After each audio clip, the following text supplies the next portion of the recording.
previously on whatever this podcast is called. I don't know. So we had a long conversation last time, so we decided to split it up, and this is the other part of that conversation. There's really not much more introduction. Whatever we were talking about last time, we keep going for, and it shot off into a bunch of different directions. Yeah. Hopefully we found a good spot to stop at. So buckle in, because we're still going. Did they ever do a tie-in to Teenage Mutant Ninja Turtles and like book it? They had to have, right? I don't know. Remember you got the book it things for free pizza at Pizza Hut? Yeah. Oh, book it. Holy crap. I think in certain parts they still do that. Still do book it? Yeah, I haven't seen it in a while, but I don't know if they're still doing it. I do know, like, how long ago was this? Maybe 6 or 7 years ago? Well, so explain what it is, because maybe, if anyone's listening now, they might not know what book it is. So, in an effort to make me feel really old, when we were kids, did you have book it? I guess you did, based on your... So, Vince is like 2 years younger than Josh and I, but like, when we were kids, did your teacher have to sign off on it? Is that how it happened? Like, if you read so many books in a week, or 2 weeks, or whatever, I forget what the time period. As a kid, it felt like a year, but I'm sure it was like a week. Yeah. Like, you read so many books in this time period, your teacher like signs off on it, and then you get this little like bookmark, like coupon shaped thing from Book It that you go to Pizza Hut and get a free personal pan pizza, which is brilliant because as a kid I was like, free pizza. If I had kids now and that happened, it'd be like, cool. It means I have to buy 4 pizzas. Yeah. Because the kid's not going by himself. Yep. So you're like taking like the family because one kid got a free pizza coupon. I'm sure that was the brilliance of it. Be like, all right, bring a whole family in for pizza. You get this one little tiny free pizza. But it was one of the earliest senses of accomplishment I think you had as a kid. Yep. Because you worked for something and you got it. I did it. I did too. And I thought it was cool. I know, so like 6 or 7 years ago, they had like Pizza Hut had like it was like I forget, like a 20 or 30 year anniversary of Book It. So they did a post, like a promotional post. They're like, hey, all 90s kids, if you were ever part of the Book It program as a kid, like put your email in here. And they went by like, honor system because they're assuming like every kid did it. And so at the age of like, I forget how old I was then, maybe 30, 31, I got a free pizza. Book It. Wow. For registering my email as like a former Book It student. That's like the things you wish you paid attention to. And now you're like, damn it, I could have got a free pizza. Oh, I got a lot of free pizzas. And I loved reading too, so. They still have Book It. Since 1984, Pizza Hut Book It program has been dedicated to encouraging reading in schools nationwide. Which is weird because like my kids never came home with it. And I have a kid, I have 12 and 10, so... You gotta bring that up at the PTA meeting. Exactly. I want more Book It. And pictures of Spider-Man. That's great, though. I mean, I'm glad, especially because Vince and I don't have kids that we know of. But knock knock. Yeah, there's been adventure. We're a band. It's been adventures. So like, but seeing like other friends like Josh and his kids and stuff, like seeing them appreciate things like the Avengers and Ninja Turtles. But who else are they watching? Somebody old school. You said you showed them. I can't remember what it was. It was something I didn't expect kids now to like. I can't remember what it was now. But there's stuff that just stands the test of time. What, like Waldo? My kids love Shera. I don't know why. I hated that show. That was a great show. Yeah? Well, I'll put it this way. It was like extra kind of He-Man. Because it didn't always go after He-Man. He was in a lot of episodes. He was in it, but like it was in the same world. Mm-hmm. So I can't say that I finished a whole lot of She-Ra episodes, but since it was like almost immediately afterwards, there was like virtually no shift in tone. Mm. So like I enjoyed like the extra 10 or 15 minutes I paid attention to be in that universe as a kid. Yeah. So and then was that the one with the little guy in a cloak with like no face? He was black. Yeah, like he looked shadowy. like some guy that was like in Final Fantasy or something. He was really funny to me. Drake. I can't remember his name. And I don't like. It's gonna bother me. I remember him being really funny and that being like a motivating factor. Like if he was off screen for too long, I think that's when I like tuned out or like asked for lunch or something. Well, that's back in like what they were talking about with the X-Men series. They wanted to put in like a funny character, like they want a talking dog or something. You know? Oh, yeah. Hey, what was that? His name? Yeah, I can't remember his name. My kids would know it. Orko. There you go. Yeah. Was that in She-Ra or was it I don't see He-Man? It was He-Man? Masters of the Universe. Yeah, I never got into He-Man either. Like I know my parents were afraid that there was like witchcraft and stuff in it at the I time. think there pretty much was. But But like I remember I still watched it. Like Yeah, but yeah. I remember just not being interested. Like when I was growing up, like my parents didn't want me to watch Beavis and Butthead either, but I totally watched that. Yeah. Yeah. But I don't know if for some reason He-Man, I don't know, I didn't like it. I can't explain it. But I didn't think I loved He-Man that much. And then Toys That Made Us came out. And I watched that He-Man episode. And I got Gray like... Skull Castle. Yeah. Like, all that. I got emotionally affected. I do remember that. And I realized at that moment, like, I enjoyed He-Man a lot more than I remembered. It's so weird. And all the toys that we found out through that documentary that was just executives doing coke. I was Like, watching that's all He-Man weird stuff. through somebody else. Yeah. I was always like in the room when someone else was watching He-Man. But I never actually sought it out myself. You need emotional support to watch He-Man? And I also never bought any of the toys. I had so many of the toys. I think it was my cousin. I got secondhand toys from my cousins. My cousin had everything. The castle, both the tigers, That's all the characters. Those were so crazy, too. It was so popular. There were so many toys. Because He-Man was basically a toy commercial. That, like... They were everywhere. So I had a couple, like maybe the core group that I really wanted knew, but you pretty much get any He-Man action figure you wanted at a garage sale. Oh, yeah. Yeah. Like whenever there was a garage sale, you'd be like, oh, I just want that, Man at Arms. And it'd be like a couple bucks, and you'd have like a bag of He-Man. Yeah. Like, just here you go, kid. My son grew out of it. I would actually rather. I remember at the time their Gem was on. I would rather watch Gem than I would He-Man? rather watch He-Man at the time. I forget what gem, like in the pretty good. in the first running, like what gem was after, because it was another one of those things where I don't know how many gem episodes I finished, but I always remember the initial setup because at that time, like kids shows always had a format, like not with each other, but within one show. Like Yeah. He-Man, you knew the arc of every He-Man episode, and I think Gem was like that too. It was like the girls are shopping, or the girls are doing something like very stereotypically girly for the '80s. They have a And- show coming up. Yeah, And then but they shoot a commercial.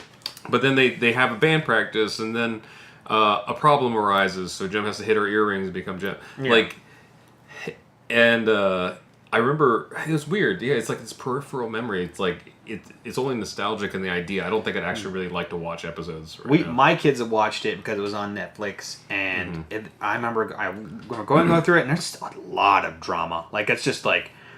Like a Storm and the other show's like, and like the way she is acting in the '92 X-Men series. Like in this show, like there's like cat fights constantly, and like I don't know what they call it nowadays. I'm sorry, but just like girls fighting and guys being overly dramatic, and it's all '80s stuff. The whole thing about like. For me, I liked it because it had a sci-fi aspect of it. Because like there's a satellite system that her dad made before he died, and like would put a hologram over her whenever she wanted to do whatever she wanted, so she became this rock star, and she could easily hide. And so a lot of that was like trying to keep her secret identity, just like a superhero, and to be the good person. She was always trying to be a good person, as opposed to and there'd be infighting between like her little group and like the Misfits or whatever the group, and so like the bad guys, the good guys, and so there's team. Yeah. And it was like the Transformers theory. Maybe Transformers is what was before it. Yeah. But it was that Transformers theory of like, why are the good guys good? Because they are. Why are the bad guys bad? They're bad. Because we do bad stuff. Yeah. There was like no backstory to why the Misfits were bad. They were just jealous of Jim. Yeah, they were just jealous, like which I could understand. I guess some people being like jealous jerks, but And they're also like, they played him off as kind of like the Long Island punk band. And Jem was like the Britney Spears, or like not even that. Like she was like the Madonna almost. I'd almost think like the City Lopper or something. That makes more sense. Yeah, it's like kind of like a more of a rock star thing. Or like Heart. Yeah. Oh yeah. I don't know about Heart. I think I think it's giving Jem too Maybe much. City Lopper. I think it's like Too rock. No, I think that's giving Jem too much credit. Yeah, Like she was way more pop. It was definitely like you listen to some of those songs, you're like, whoa, that is very. It's not even some of it like deviates from just like a simple musical thing. You're like, wow, that's actually really different. Yeah. Like for then. it was really funny. For the failed Jem movie, Oh, our friend Ryan actually did the soundtrack for it. Right? sorry, Ryan. He co-wrote almost Yeah. all of it, and he curated all the artists, including his wife, who I think at the time was going by Laces. And it was like, it was weird because it was a good album because it's a bunch of like not necessarily independent artists, but like really talented, like maybe not necessarily discovered. artists doing songs that were based off of key lines from the Gem TV series. So like, I forget. I think it was like there was no song in the original series called "Truly Outrageous," was there, or was it just called "Outrageous"? No, they just say it like the theme truly. song. Gem is truly outrageous. So like, there's a song on the new soundtrack called "Truly Outrageous," and I think a lot of people got really upset. In addition to the movie being bad, they got upset at the soundtrack for not being the original songs. Yeah. But the reason that Ryan got hired to do it was because Hasbro didn't have the rights to the music. Oh, I didn't know that. For whatever reason, it would have been too expensive or something. So they were like, come up with something that's good that would fill that void. So they, like, all these artists took phrases from the Gem series and made songs around them that were more like indie singer-songwriter, indie rock songs and stuff. And it was weird because, like, we saw Ryan at something because he'd recently moved to LA. We're like, oh yeah. We actually Redboxed the Gem movie because we knew he did the soundtrack. And it was weird because it wasn't even the soundtrack as in songs in the movie. None of the songs were in the movie that I knew of, unless they were in the background or something. Good, because then I won't feel bad making fun of them. Well, yeah, so the thing, as I think the songs that are actually sung in the movie are part of a different thing. And so he did the soundtrack that was supposed to accompany the movie, but they didn't really have anything to do with the movie. So I was just making small talk with him, like after we Redboxed it and we saw him, like yeah, so we started watching it, and I just start talking about like as many good points as I could think of. Like, yeah, but at least they did the thing, blah, blah. And he just stopped me halfway through. He's like, listen, dude, I didn't even watch this. Like, oh, okay. Cool. Speaking of things like, the X-Men series and the movies that don't live up to what they could have been. The Gem movie. Yeah. Oh my gosh. Me and my kids, I know you guys go to a lot of these screenings. Like, I never do. Like, and I rarely get like invites from them, but somehow I got an invite, probably because they knew somehow that I had kids, to the Gem screening. And at the time, like on Netflix is when they were watching Gem, and they were very excited about going to see this movie. And even my kids were like bored at this movie, and it played out like a bad Disney straight to video movie. Like just TV. Disney. I don't know if it's slightly better than just a TV because it had like the film look to it, but it had the whole feeling all the way through it. Bad. But for me, not memorable songs. Like Disney does some great ones too, because like the first High School Musical songs are just like they melt in your brain. You can't get them out. Believe me. And so like these, like every once in a while Disney will have like a really bad one, and this would be that bad one. And I remember at the time I was in like a bunch of forums and stuff, like online looking for nerd stuff when it wasn't so easy to come by it, nerd news or whatever, and all these guys around my age, which is really weird too at the same time, were interested in the Gem movie. They were like, oh, it'd be great, because then they had all these fan theories about, the holographic machine. Like, oh, that'd be great. And she could kind of be like I was saying earlier, like a superhero kind of feeling. These guys were excited. And first trailer drops, and they're like, what on earth did they do? It's weird because they, like you said, I guess we didn't realize until like later on that there was so much sci-fi potential to it. Oh, wow, yeah. Because like with the satellites and what was the computer's name? Synergy. Synergy, yeah.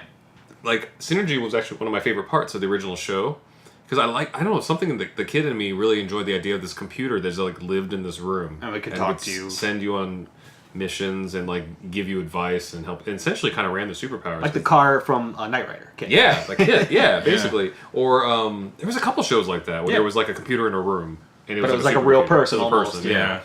And even I know she wasn't a robot, but like Gaia in Captain Planet. Like, she was, like, the main base. It was kind of like the Charlie of Charlie's Angels. Or Zordon. Zordon, yeah. Exactly. Like, so... I'm seeing a theme here. Yeah, that's exactly. Splinter. But Synergy... oh, yeah. I didn't think about that, because he was pretty much... Was weird, too, because he was... Did he ever fight in the cartoon? Yeah. Okay, because in the movies, I remember he did. There's no reason for him to be homebound, because he's not, like, disabled. They make that very clear. Make him kind of old in that movie. He's old, but then he like kicks ass for like 10 straight minutes. Like okay, sure. The fourth movie, the animated one that is actually attached to the other ones, he actually, like, one of the favorite parts of that movie I love is when he's actually with the turtles, like, just kicking crap at the same time, kicking the butt, like, of all these monsters. I don't know if I saw that one. It's good. The animated one that was connected to it's TMNT. It's actually really good. And it's like, it's vaguely connected. So like at the end you see like some of the things from the first movie on the shelves. Yeah. And that's how it's kind of connected. That's cool. Okay. But it was great. Yeah, but sorry to interrupt. But. No, it's fine. Like, but it was basically all that sci-fi potential for Jim. So, like, even though I was only peripherally interested in it as a kid, I think if it was done right, I would actually been like very interested in it older because as a guy who didn't like really watch the show. Well, because the music thing kind of attracted me because the whole like rock star story is like it's fun and no matter what facet it's in, like I kind of like it. But I feel like there was a lot of potential that they started in that movie that wasn't seen through well enough. Like the whole YouTube overarching thing. I thought that was kind of a cool idea. Like they solicited a bunch of like fans to make YouTube videos and they actually put them in the movie. And it was a good way to update Jim. Like, oh yeah, you're someone on camera and then you're somewhere in real life. And we can make you blow up really fast. Yeah. That was the explanation of like why it happened. And also she was like a foster kid, right? Or adopted or something like, or were those? Her dad died in the movie. Her dad died too. Yeah, but were all those girls? The synergy thing was ridiculous. Were the girls all just friends, or they were adopted sisters, right? I think she had a sister. I don't think that she was adopted. Okay, gotcha. But yeah, I don't know. I can't remember. I only watched it. But then, once. like you said, like the synergy thing ended up being like a weird like sea level BB-8 thing. It was weird. Did you ever see that Echo movie? No. It reminded me of that little creature thing, like the Echo. Gotcha. Yeah. Well, yeah, which is weird because you take this big like computer in a room. Also, like she was like a Olivia Newton-John, like had the sweatband thing, thing. I gotta like pull up a picture of to it. this like androgynous like little like ball robot thing. Yeah, it didn't do anything. Yeah. Give me a clue to the next thing, Dad. That he would have, these clues would have never been there, by the way. Like, they would have, 20 years later, these things are still going to be at the Santa Monica Pier. Like, no, not going to happen. No. I forgot that it took place in L.A. That makes me even more mad. Yeah, it was just It's really a guitar up on the messed wall at this venue. Like, 20 years later, that guitar's going to be gone. And Somebody's still in tune. Exactly. She immediately plays it. None of that. There's so much wrong with it. Oh, my gosh. And it sucks because I think that girl, I forget her name, is like Aubrey something. She who plays Jim. She was from the show Nashville as well. I was all right with that because I was like, she can sing, so that could work. And then just was she the young daughter, or who was she? In No, Nashville?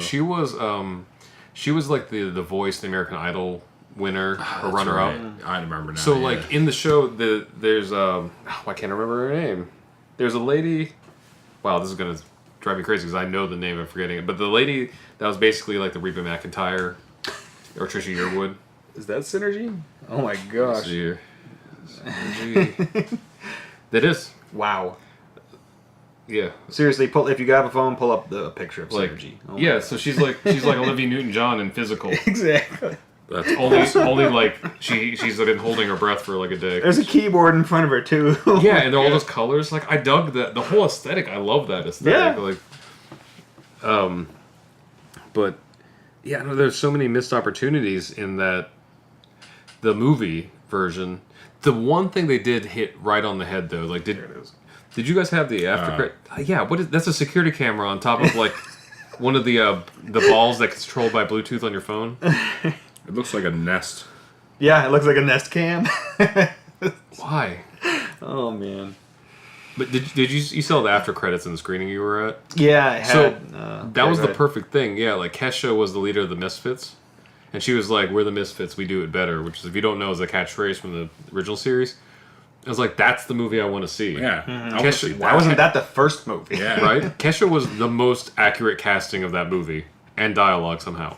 I don't know. It was weird, and I guess that was an afterthought because I remember hearing something about like Kesha really wanted to be part of it, and then it was like pulled together at the last minute. I'm like, scrap the rest of the movie.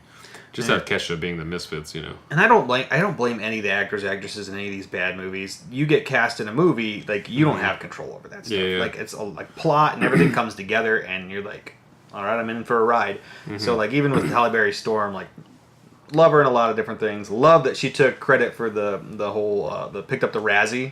Oh, for Catwoman. For Catwoman, love that she showed up and did it. Which actually brings me to a good point. Is like at first I was thinking like, okay, well this is one out of the first time, right? And then Catwoman happened, and I'm like, you should never be in a superhero movie ever again, because it, like, she could be like with Monster Ball or something, like just be like timeless, and then somehow as soon as you're Storm or Catwoman, it just all falls apart.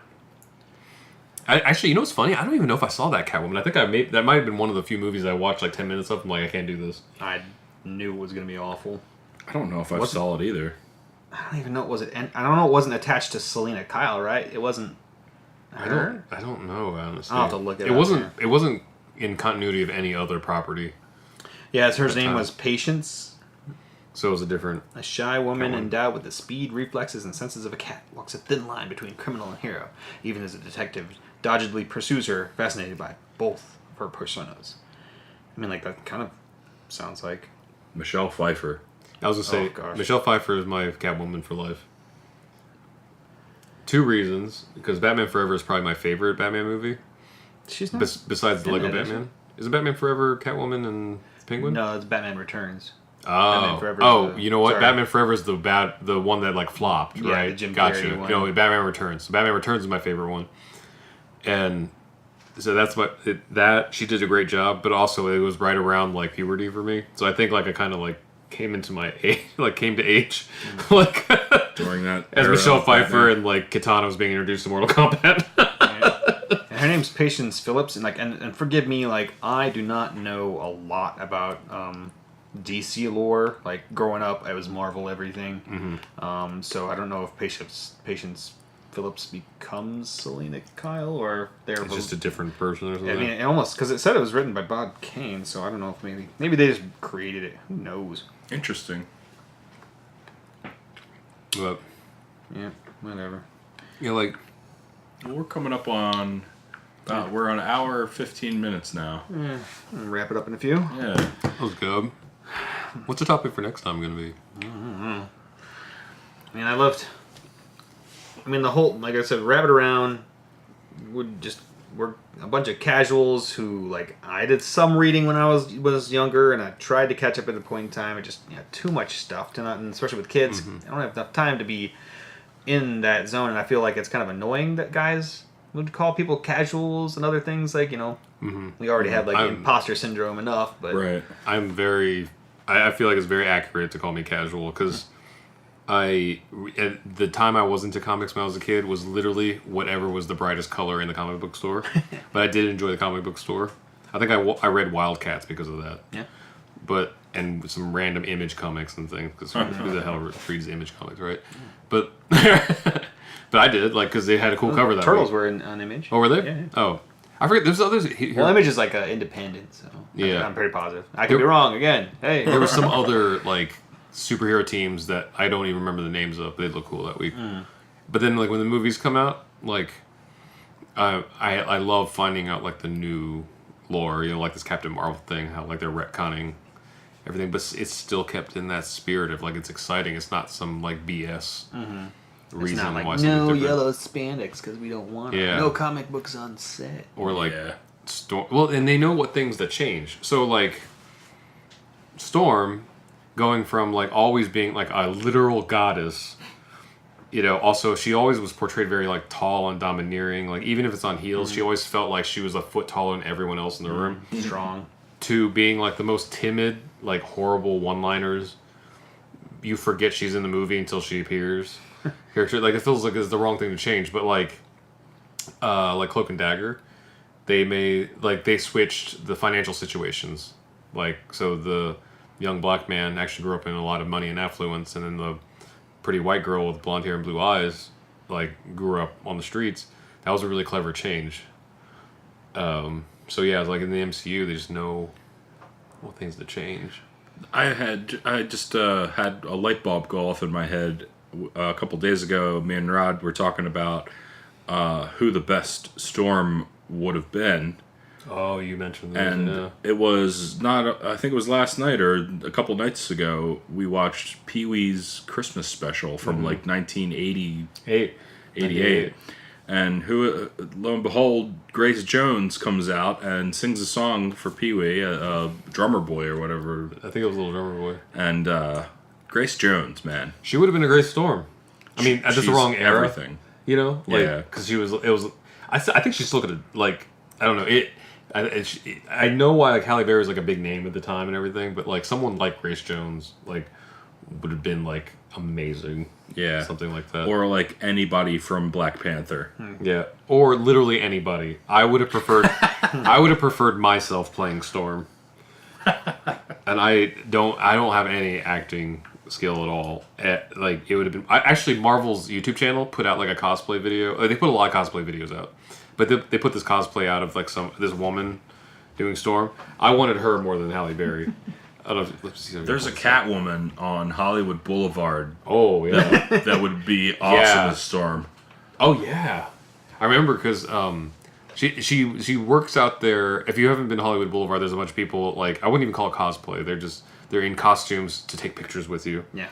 And it's a and you're supposed to tip them. Yeah, it's a major source of income. Mm-hmm. Like it's like these people. This is their full-time jobs. Like we were at the Baja Fresh across the street getting lunch real quick before like a movie or something. And we just spotted from across the street, like, she is gorgeous, and she has that swagger, and it was a different kind of Catwoman, though. She has an accent, too. It was a vaguely, like, not steampunk, but she had, like, goggles, on her head. Like, it's kind of like the Anne Hathaway Catwoman version. I'm glad you said Anne Hathaway, because in my head, I was going to say Anna Kendrick. That would have been wrong. But also, Anna Kendrick. Now I want to see Anna Kendrick as Catwoman. A tiny Catwoman, which would actually kind of work, because cats are small. Except for the big ones. Then it wouldn't be Catwoman, it'd be like Lion Woman. that was a casting of like, she's really popular right now. I feel like Warner Brothers does that a lot. Oh yeah, it's a money grab. Yeah. Like, hey, people will come to see this girl. But also though, like, to be honest, this chick, if you go to the Marvel YouTube channel, this is the one that was posted on, it looks like December 6th maybe? 5th or 6th, there's a thumbnail of a woman cosplaying a Storm. She would have been a better Storm. This static shot had more acting than Halle Berry did. So, I think, like, Warner Brothers does a lot of, like, kind of, I don't know if they call it cash grab, but to be honest, that might be a better way to call it, like... Well, every movie's a cash grab. That's true. It but like, wasn't meant to sound nice. Yeah. Warner Brothers, while I think that they do a lot of things poorly... Mm-hmm. Especially controlling their properties in DC Comics, they, with the Watchmen, and even I can't remember the guy's name that created it. He gets like nothing out of this. Alan Moore. Yeah, there you go, Alan Moore. But he also didn't want any part of it as well. Yeah, right? Like, I'm sure he didn't. He didn't want like it made. It. Yeah. Yeah. Well, it's because he gets screwed every year because they reprint it. As long as they keep reprinting the comic, he gets nothing from it. And he's got nothing. He has nothing from the movie. Work for hire, kids. Exactly. Think twice before you do that. Bob Marley was a work for hire. Oh, gosh. So him and his family don't own any of his music. Just putting it out there. But I was gonna say that Watchmen movie that turned the tides. Yeah. For what we call yellow spandex and things like that, to where like it's okay, and in a universe like that, we can say, okay, this is gonna work like this. We got big blue guys with and longer swinging movies coming out. Oh God, yeah, dude, and whatnot. But yeah, it was like a dramatic as hell movie. Yeah, too. Yeah, longer movies, longer blue penis. I mean, dude, it had it all. You got Ninja Turtles, you got the Watchmen movie. I mean, like, you take them seriously. You live in that universe, and like, okay, it's goofy as all get out, but you accept it going in. Yeah, and that's also the reason I want superhero movies. Like, I want to see someone in like tights and like is unreasonably ripped, like flying for whatever reason, with some very loose reason why you can do it. Like, I remember an interview where there's probably been several interviews with Stan Lee where he talks about his theory of why Thor flies. So he throws his hammer so hard that it pulls him. Yeah, Sure, I'm I'm down. He twirls it so hard. Yeah. And he said it wasn't even like a canon reason necessarily. It was just that if anybody ever asked him how Thor flies, that was going to be the reasoning, I like how they used it as like a emasculating thing in Thor Ragnarok. Like, or was it Ragnarok or no, it was Avengers, the last Avengers, where he watches his father die. No, that was Ragnarok. Was it Ragnarok? Yeah. And he's like, I can't do anything without my hammer. And his dad's like, the hammer's just a tool. Yeah, when he has the Mufasa moment with him, Yeah. he's like, are you the god of thunder or the god of hammers? Yeah. And he's like, oh, yeah, that's right. Sorry. But then immediately in the next movie, I need a new hammer. Yeah, right. It's obsessed with hammers. It's an axe hammer. I think that was actually something Raccoon said. Doesn't it isn't it owned by like BoJack Horseman or something? That's not right. But what's his name? What's the horse Thor? Oh no, yeah, it is actually is. Gosh, dang it, Beta Ray Bill. Yeah, He's actually there's like a statue of him in the movie, and So the Russos even said like he should have been in the universe. he's in canon. That's crazy. And Stormbreaker was created for Beta because Beta was one of the few people that can lift Thor's hammer. I love like once again it being self-aware. Like when he's like Stormbreaker, then Rocket's like that's a little bit much, but. And I was actually super excited, like when things leaked and you saw I saw the toy first before the movie, and I was like, oh, he's gonna get Stormbreaker! Gotcha. Oh my gosh! Like even though like that's completely against like what continuity would also be in what we'd call the 616 universe and Marvel at the time, then I was still like, Marvel and Kevin Feige or Feige or whatever his name is has does such a good job of keeping the essence of these characters that changing even a major plot point at that time I'm kind of like, or a major part in that time I'm like, okay, I'll deal with it, like, but because these characters are not like Rogue in that first X-Men movie, like I'm a scared little girl, like you're not you're a strong woman, like, but so that was actually part of the reason that I liked, at least, and I think Vince liked too, the new Wonder Woman movie, because we've gone like almost like 20 years now of heroes, like the reluctant hero, like nobody wants, like they decide to figure it out or like they grow into it, but as kids we grew up with like Storm wanted to be a like effing hero, like she wanted to be the goddess of weather, and then Wonder Woman came out and she's like, no, I must save them. I'm like, yes. Yeah, like, do it. That's a really unique thing right now, like somehow. So I would love. I know they're going to make it more complex than this, but I would love nothing more than the new Marvel Fox merger X-Men team to all want to be heroes, with the exception of maybe Wolverine from time to time, something like, because even like Cyclops, he wanted to be the leader, he wanted to be a superhero, and I didn't get that from the movies. He gets a lot of hate. I love Cyclops. Especially in the comics. Oh yeah. The cartoon's not too bad. Movies, no. But like they've done him really wrong in the movies. In the movies, he's just white guy number 4. Yeah, it's just so weird. He's always that dude. You're like, oh, I hate that guy. Yeah, but he's so complex in the comics. But he's like the what's it called? He's the Boy Scout, right? Yeah. But then, at least for a while in the comics, he kind of if he loses gene and whatnot, there's problems. He goes off. But like bonkers, yeah. The MCU proved how you do the Boy Scout right, and that's Chris Evans is Captain America.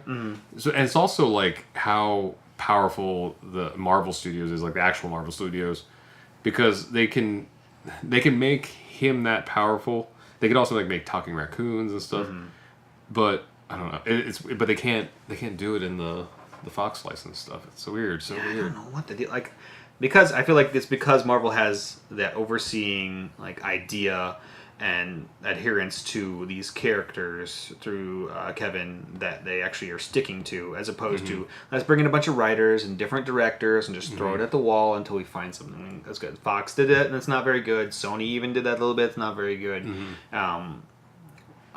What's the last one? Fox did it, Sony did it, and Marvel Warner Brothers did it. Oh, Warner. Yeah. So like they, we're just gonna throw money at it and see if it make it do well. No, you got to start with this and build it and work it.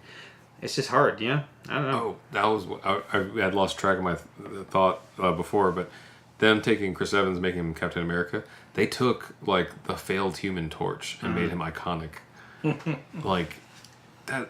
Actually, they've taken 2 failed Human Torches now, haven't they? Yeah. Holy cow! I was not a big fan. Like when they were like, "Oh, Chris Evans," I was like, "No," and I was like very upset because of the continuity thing in me. I'm like, "No, he was the Human Torch." And then like when I saw him in that first Avengers, I was like, "All right, yeah, he's him. He's got That's why he cast him and not was it John Krasinski or whatever." And like by the third time we saw Captain America in the MCU, I'd forgotten about like the weird not another teen movie like with a whipped cream Oh, and yeah. the banana up his butt thing. Because whenever someone said Chris Evans, I thought like that dude. I didn't see that till way later. I don't really even know yeah. what that is. Yeah, Not and another I teen don't movie? want to know what that Not is. another teen movie. What's that You haven't movie seen they it? were making fun of? Friday Night Lights. Maybe it was Friday Night Lights. It was some teen movie that they made fun of, Yeah. obviously. But like, and the girl like shows up to tease the guy in like just nothing but like a whipped cream on her, like in the certain areas in the in the original regular movie. movie. I can't remember what it is, but and then in that Chris teen Chris, movie. Chris Evans shows up with the whipped cream. So on he it, puts whipped cream on his where his like and boobs cherries, would I be, think, cherries too. nipples. And she's like, and the girl's like so disgusted. She's like, no, like I wanted you for you or something. And he's sad. He's like, oh, he's like, but it's a banana split. And he turns around and there's whipped cream on his butt crack with the banana sticking out. No, And it's like squishing as he's walking away. It's horrible. it is But it was funny, but it's like it puts that like caliber on that actor for a while. Yep. And then like it takes so much to like change Sticks your with you. theory. And so like Captain America did that. Like and that banana in your ass. like for the You longest gotta time get away from it. for the longest time I always pictured Anna Faris as the scary movie girl. Mm-hmm. And then I don't even know what role it was that changed that for him. But like all throughout I was like, oh yeah, she's that girl. House that- Bunny. I don't know. That's funny. Actually wasn't too bad of a movie. No, it was a good like, movie. I don't remember her in anything other than Scary Movie. Yeah. There was something, I don't know. She married Star-Lord for a while. That was it.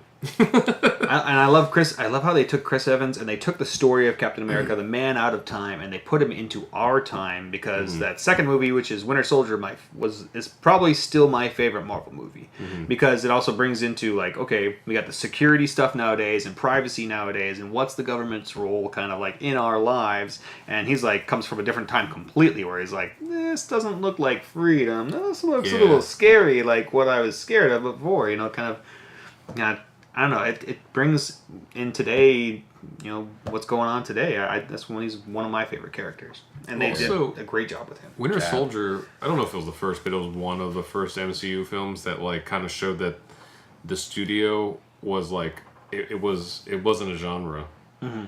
It's I don't know. It's not even it is a universe, like the Marvel Cinematic Universe. So like because Winter Soldier at its heart was basically like a Mission Impossible espionage film. Yeah, it was like a conspiracy thriller. Yeah. So it was like the Jason Bourne or something of like the MCU. But then like it kept going. So like we got Ragnarok, which is like the slapstick like thing, and then like I just saw a promo for season 2 of Runaways. Like that the teen thing, you know, like they're proving the different genres can happen in like the same continuity. Like I love it.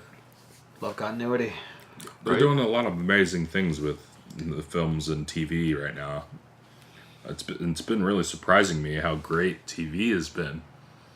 I mean, obviously the movies are amazing, but TV has been like really freaking good. Yeah, it's a new renaissance in the last like 8 years. I feel like TV's just been amazing. Yeah, I'm thrilled. And I love, especially in the MCU, but I love even the things that people don't really like that much.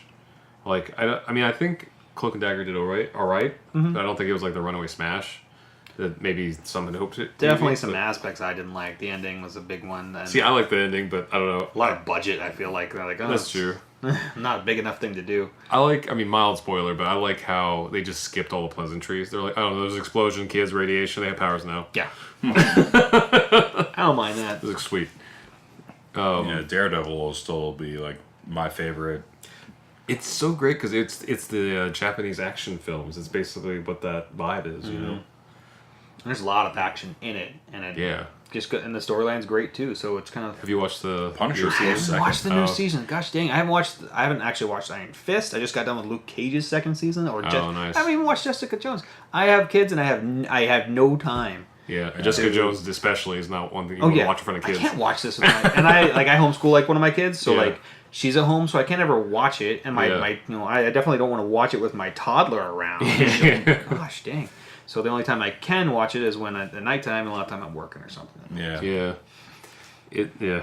I don't know, but it'll be interesting to see what happens to the street level MCU Heroes. stories because currently all the Netflix shows are getting canceled gradually. Yeah. I want to see Spider-Man and Daredevil and Punisher together. Yeah. Well, you know, there was like a little bit of I don't even know if it's an Easter egg, but like a little hint because in interviews for Daredevil season 3, Vincent D'Onofrio, like someone asked him like a fan question or whatever. It's like, well, We get to see Spider-Man. are you going to be in Spider-Man or something like that, or Far From Home or whatever? Mm-hmm. And he gave a really cryptic answer that I don't think it's going to be what anybody else thinks it is. Anybody thinks it is, but his answer was like, I won't say anything except that I feel like it would be a huge disappointment if Kingpin never fights Spider-Man. Mm-hmm. Like, oh my god, that'd be awesome. Like, how awesome would it be if in Far From Home, the like rumored upcoming Spider-Man movie with Tom Holland, like the villain ends up being Vincent D'Onofrio as Kingpin. That'd be nuts. That would be awesome. That'd be great. Like I've been saying the entire time with these shows, they need just a little bit of crossover. Like that Shield when they'd have Lady Sif was on, and that was okay. But like there's a couple times they actually had Samuel L. Jackson. Oh yeah, especially in the first season. Yeah, in the first season. Not that I loved the first season completely, but like there needs to be a little bit of that touch to where like, okay, we still are in the same universe. Yeah. So even in Avengers 4, if they just panned out like and there's a city's fighting a bunch of people and you just see the Defenders fighting a little bit in the background, I'd be like, done, happy. Exactly. Shield drops down and Chloe Bennett drops down as a Quake or whatever with everybody. Done. That's all you need is 1 second of bloop. That's something I feel like Agent Carter did really well. Mm-hmm. It dovetailed into the movie universe so well because she was actually like from the movies. Yeah. And she because like I feel like Coulson like was a refugee of the movies. Yeah. Like because they killed him off in the movie universe, and then they used this Kree technology to or spoilers I guess if you haven't watched it in the last 5 years, like they used Kree technology to resurrect him. And he'll be in the new Captain Marvel movie. Yeah, but I feel like up until we see the Captain Marvel movie, he just kind of feels like you've forgotten that he was part of the movies. Yeah, exactly. But Agent Carter was like simultaneously in a series about her past and in current movies as her current self. And in she's in a couple of the one-shots, I think, too. Oh, yeah. So we're... which is what led to the series, right? Yeah, like, that one, especially that one-shot led to the series. And she's so great. We just saw the episode of Black Mirror that she starred in. Yeah. She's such a great actress. Mm-hmm. And, like, it's a shame that show got canceled because it was so... I don't know, like... It was kind of subtle in it. I feel like it was a really tasteful way to bring, like, really strong, like, feminism into the MCU. I mean, I could be wrong, so if there's any like... lived in that great era to where like everybody like being a jerk. Yeah. And she's out there kicking ass. Yeah. And it just, I don't know, I love that show. My kids love that show, and we loved Haley Atwell too, because everything you could ever see when she was doing something was just like hilarious. That she loved being that character. Yeah. I remember she posted once like, didn't have time, to change before I went to the DMV, and so I have my driver's license picture in my Peggy Carter outfit. So she's got all that stuff on. Like, it's Peggy Carter. Like Jarvis was my favorite in that whole thing. Yeah, he's great too. I'm glad that they brought him in and not just being like, oh, Jarvis is just the robot or whatever for Tony Stark. He was an actual person in his life. Yeah, it ends up being like that's another thing. It just connected to the movies so continuity. Well. Yeah, it was great. And Peggy Carter. I'm really looking forward. So you said you finished Cloak and Dagger. You said I finished Cloak and Dagger. Yeah. I'm really looking forward to seeing what this black substance is that comes out of like the sky and the ground and everything that they keep hinting at. Like is there a second season? Cloak and Dagger? Yeah. Oh yeah. Oh okay. Yeah, it got announced like maybe a week after the first season ended, but like because it's also in Peggy Carter. Yeah. Like this black substance thing, and they keep teasing it in a bunch of different shows. I forget. There's at least one other one I think we see a hint of it in. Maybe it's S.H.I.E.L.D.? Well, I think of the black stuff in the S.H.I.E.L.D. turns out to be gravitonium. Yeah. Which is what... No, but not that. There was something else that they brought up that wasn't gravitonium. There was something else that they never finished. They reference it, and then they never make a thing out of it. Is that the one with the gas where they kind of make everybody go crazy? I don't know. But they the whole thing that the scientist in Agent Carter discovers, I feel like there's all these loose ends, but it feels like it's kind of important. Like at first I thought maybe it was going to tie into Doctor Strange before that came out, and it didn't. So I don't know what's going to be. In Agent Carter, it was called Black Matter. Yeah. Yeah. But I'm trying to see. Oh, yeah, because the dude gets sucked into it, doesn't he? Yeah. Well, it eats a few people. Yeah. But I don't know if there's actually anything that describes the Dark Force. Yeah. But I don't know. Zero Matter. There you go. Zero Matter. That's what. Yeah. It's even Inhumans, as corny as it was, I liked it. For what it was. My kids loved it. I don't know. I didn't. Okay, so pause for 20 seconds if you don't want spoilers for this show, but or not pause. Skip forward 20 seconds. I don't like that Medusa like had her hair for like half an episode, and then they're like, we don't have budget for this. Exactly. And they're just like, you're gonna be bald for the rest of the time. That was one of the decisions. Like that's the closest thing to me besides Finn Jones being Iron Fist to like them going the wrong way with changing things. That was her power. Yeah, I don't know. Like that show, it seemed too goofy for me. Like just like unironically. Exactly. And yeah, it just didn't do very well. I also had like a kind of a skewed view of it because the first episode, if for those of you who don't know, the Inhuman series was in collaboration with IMAX. So they've shot the first 2 or 3 episodes in IMAX, and the first 2 or 3 episodes actually screened in theaters a month before the show came out on TV.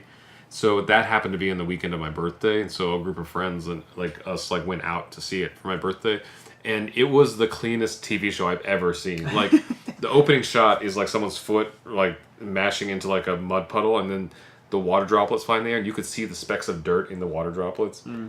Yeah, I was like, that's crazy. And so like it planted a seed of like a good feeling in. So by the time I got to the TV series, I was like, you know what, sure, whatever. Like this is fine. It's fine. It doesn't have Halle Berry's storm, so it's fine. So, the Dark Force is what it's actually called from the comics. Oh, okay.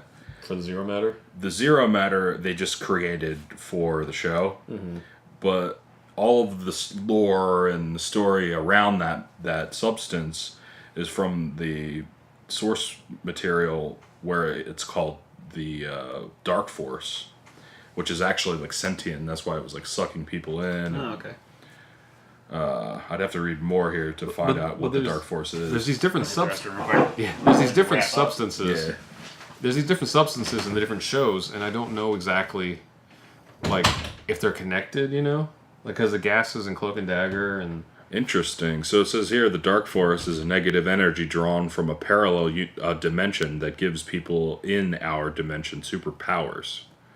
Hence, the antagonist of Agent Carter, she has the dark, or in the show called Zero Matter, inside her body. Yeah, I remember that because she kind of gets possessed. And it gave her like powers. So that's another parallel from the source material. So yeah, some mutants are able to draw on the energy naturally, while humans must conjure it through technology or magic. Once summoned, it can take the form of gas, liquid, or solid, and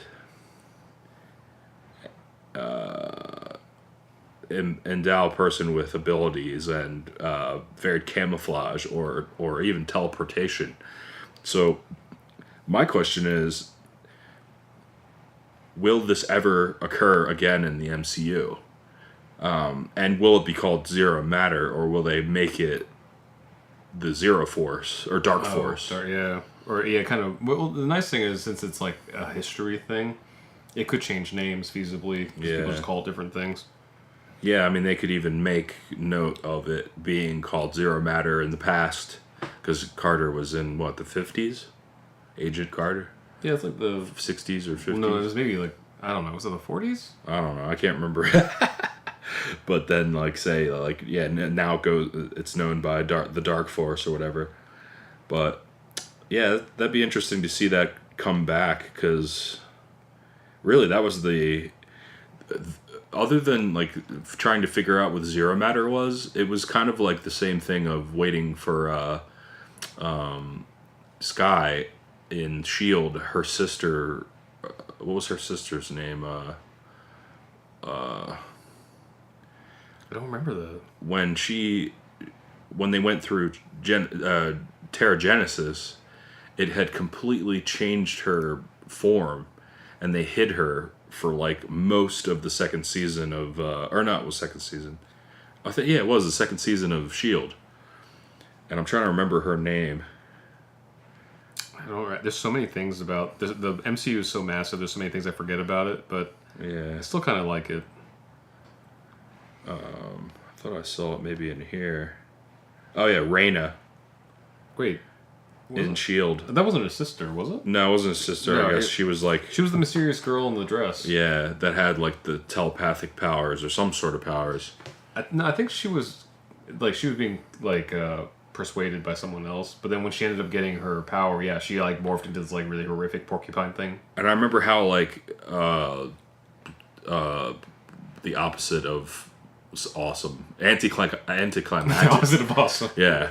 I remember how because the whole season built up to like, what does she look like? Did you see the thing? It showed like her eye at the end, and then you keep like playing it back to see if you could see any more of her. That's right, because everybody's trying to figure out like what does she look like? Who is she? What is she? Yeah, and then it was just so anticlimactic.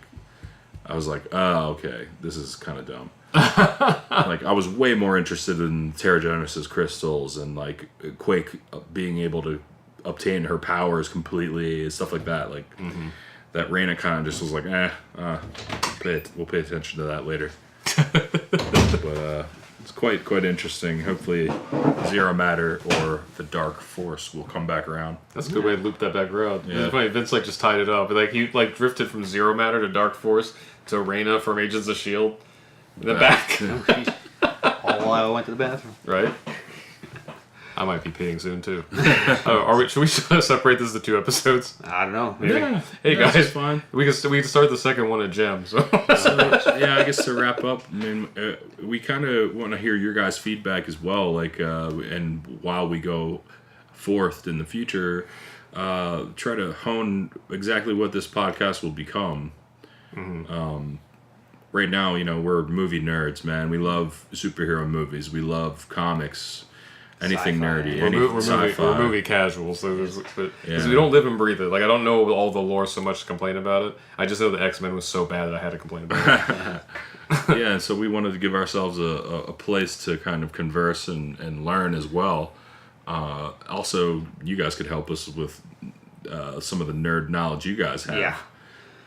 I mean, I picked up, Marvel Unlimited, and so I'm going to try to go from the beginning a little bit. I remember... What's the beginning? Oh, seriously, gosh. I know there's a podcast where a guy actually reads, 20 comics a week from the beginning. I haven't kept up with it at all, but he reads 20 comics a week from the beginning, and he said that he'll catch up to the future in 10 years if he does one a week. Oh, man. 20 comics a week. That's insane. That's crazy. I imagine you can catch up to the 80s pretty quick, though. 80s and the 90s, maybe even. I don't know. Like, there's so many... Because I remember, the comic book store as a kid. It seemed overwhelming then. It's only grown, so I don't know. I wonder what and you guys will have to let us know, the difference between, reading the issued comics versus the graphic novels that would stick, 20 comics in one big story. Well, what they do is they just take, call them trades, and so they'll take a certain amount of them depending on whether sometimes where the story starts. I think there's maybe 6 comics nowadays in them, but they even have big omnibus ones. I have, I think 2 or 3 of the original X-Men's that I've read, and I think it probably goes up to 30 or something like that. But I think there's 60 something comics before what you call giant size X-Men. So in the 60s up to mid 70s, I think giant size X-Men is when it was a complete different, X-Men had been boring forever and they brought them back. That's when Wolverine showed up and Storm showed up and all these. It's just immediately, it's a big jump. So a lot of these comics, they'll, after they do so many of them, they'll put them in what they call a trade. So it's just a book with the last how many comics in it. I fell off X-Men around when they started doing X-Men Gold. Mm-hmm. And I remember the last comic I read was Colossus's wedding. Mm-hmm. When he gets married to Kitty Pryde. I missed that era altogether. That was recently. Yeah. Okay. And that's why I missed it. But now there's X-Men Blue, X-Men something else. Red. There's every single color. I wanted to jump in and try to... I was like, I'll do that. And then one of Marvel's problems is... Well, you know what? We'll talk about that later. The problem with actual comics and reading them. Because there's a lot to deal with that. There's a lot of stuff that goes on, and you can't keep up. And I feel if there was a simple way to keep up, we could do it. Yeah. I tried with the app. Yeah, it's still not enough. That's what I was saying. With the Marvel Unlimited app, you can go back and you can read everything from I think last year and before. Yeah. All of it.